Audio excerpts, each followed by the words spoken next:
Hello guys, welcome to next video of this playlist Python for Beginners. Recently we have successfully completed the basics of file operations that you must know in Python language. Now let's take a quick recap of this playlist. In this playlist we started with introduction to Python, installed Python along with VS Code, done some basic operations. Then after that we done important package which is tkinter. After that we completed basics of hooks that every Python beginner must know. And recently we have successfully completed few videos related to file handling operations in Python. Now from this video I am planning to start data science for beginners in Python. So without wasting any time, let's start the exploration of data science introduction. In simple terms, data science is a field related to study of data and extracting meaningful insight from data in form of pie chart, bar graphs or any other data visualization tools. A lot of tech giant companies such as Google, Microsoft, Amazon, Netflix and other streaming platforms pay a lot of money to data scientists to extract meaningful information from their databases and suggest them what should we add or what new features should they add on their platforms to attract more audience and to be more profitable. So this was basic introduction about data science. Now let's start from basic or scratch. So we will be not using VS Code to learn data science. Instead, we can use another tool which is called a Jupyter or Jupyter. This tool is really very helpful. So I will just tell you what is a Jupyter. So I will search Jupyter Notebook. So what is Jupyter Notebook? So the answer is the Jupyter Notebook is a web-based interactive computing platform. Jupyter Notebook library is available in Python. So we just have to install that library. So to install that library, let's move to our destination folder. So this is a destination folder as you can see. And now I will simply open this folder in terminal and not VS Code. So let's check Python is installed or not by simply typing Python. So as you can see, the Python 3.7.7 is available in your system. Now I will just close it and I will install Jupyter Notebook. So for that I will simply type command pip install Jupyter or Jupyter. You can say anything you wish. So it is already installed in my system, so requirement already satisfied and coming. But in your case, the Jupyter will get installed after few seconds. And if in case you face any errors or issues, you can simply use another platform which is similar to Jupyter Notebook, that is called as Google Colab. So Google Colab is simply similar to this. You can just search here Google Colab. So this is Google Colab, and once you open it, this type of interface will come in front of you. So I already use a lot of things, so I can simply create a new. So here is option of new notebook. So I can simply click on this and new notebook will be created. So it is exactly similar or 95 to 96% similar to Jupyter Notebook. So if you face any queries while installation of Jupyter Notebook, you can definitely use this Google Colab. So let's move to our destination folder. So this is our destination folder as you can see, and the Jupyter Notebook has been installed. Now to open Jupyter in this folder, you have to write one command which is Jupyter and Notebook, which is very simple. Keep in mind the spelling should be correct. So it will take some time when it will get open.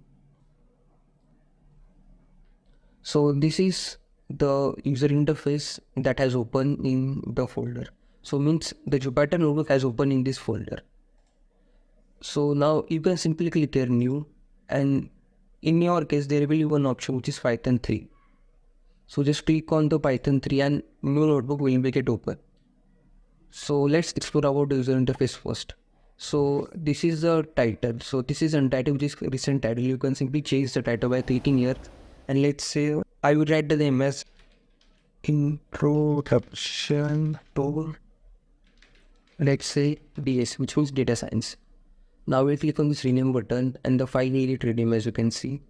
So these are the header or navbar as you can see. File has a lot of options, which means the save, rename, revert to checkpoint, print, download as and so on. After that edit. So cut cell, copy cells, delete cells. So most of the times you not require this navbar. So as a beginner, you will require only the following options that are available in front of you. So first is the save icon. Second is addition of the cell. So this cell will be get added, and if you want to cut the cell, you can simply select the cell and click on this cut item. So the cell will get removed. I will also share keyboard shortcuts with you in coming videos. So this is copy cell, then this is paste cell below, then move cell up, move cell down. Then this is run button, interrupt the kernel, restart. And these are 3 to 4 times of cell types. So which is code, markdown is done with the comments. Now let's explore the basics of it. So if I declare here a equal to 5, and if I simply write print 5, also a, and I will simply hit shift enter, then as you can see the output is coming below the cell and new cell has also come. The new cell has come because I have written here shift enter. And if I write, let's say b equal to 6 and print b, and this time I will type or click control enter, only the output is printed and no new cell has been formed. So if you want to run the current cell and also create a new cell, you can simply click shift enter, or else you can go with control plus enter. Also in Jupyter there is no need to write this print. You can simply avoid this and just type the variable name, and it will simply give the same output as you can see. So this was all about basics of Jupyter Notebook, and the benefit of using Jupyter Notebook is that you can run specific part of cell instead of running entire code that we normally used to do in VS Code. Now let's try some basic addition subtraction operations in this Jupyter Notebook. So I will simply click a plus equals 5, b plus equals 4, and let's print a and b. And the output is of only b, as you can see, and not a. So to print multiple outputs, we have to write a print command, which will print both outputs, else it will print the last output. So the answer is in front of you, that b plus equals. So initially, as you can see, the answer was 10. Now it has become 14 because the value of b is set to 10. And if I once again run the sec, it will give me 18 and 20. Means the auto updation is going on, and because only this part of cell is executing. And if I print here, let's say a, then the output will be 20, as you can see.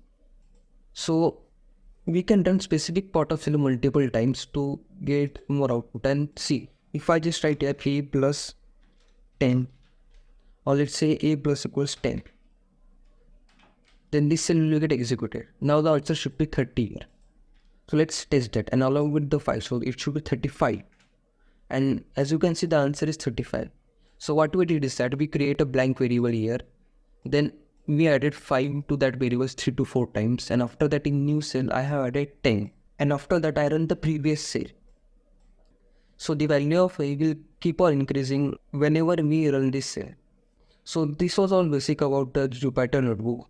Now in the next video we will learn how to import a CSV file and where we can get the datasets. That's all for today's video. If you like this video, then don't forget to share it with your family and friends. Also, if you face any queries or any difficulties while installing the Jupyter Notebook or understanding Google Colab, you can simply message me on Instagram or in comment section below. And the source code of today's video is available in video description. You can definitely check out that. Here comes the end of this video. Thanks for watching this video.